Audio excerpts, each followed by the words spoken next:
Even though we have like such a big age gap, we act like we get along like we're the same age.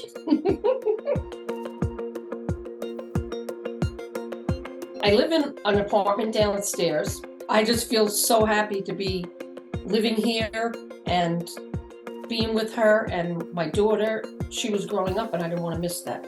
We always laugh together, we always have a great time, and we like a lot of the same things, so it makes it easier for us to hang out. And we're both Leos. I feel like that makes us similar too. Yes, I do too. Sometimes people don't understand how close we are. I mean, we tell each other almost everything, and I will give her comfort if something's bothering her or whatever. It's an extra person to go to, you know, Jessie? With my grandma, like some of my friends, sometimes they like leave me out and stuff, but she can't really like even leave me out. Like, so that's I would good. never leave you out, trust me. With Jazzy around, a lot of times, even if I want to be sad, I can't be sad. As soon as she comes into the picture, that's it. I'm happy. She's just such a great kid. I can't explain it. It's just unbelievable. I'm so fortunate.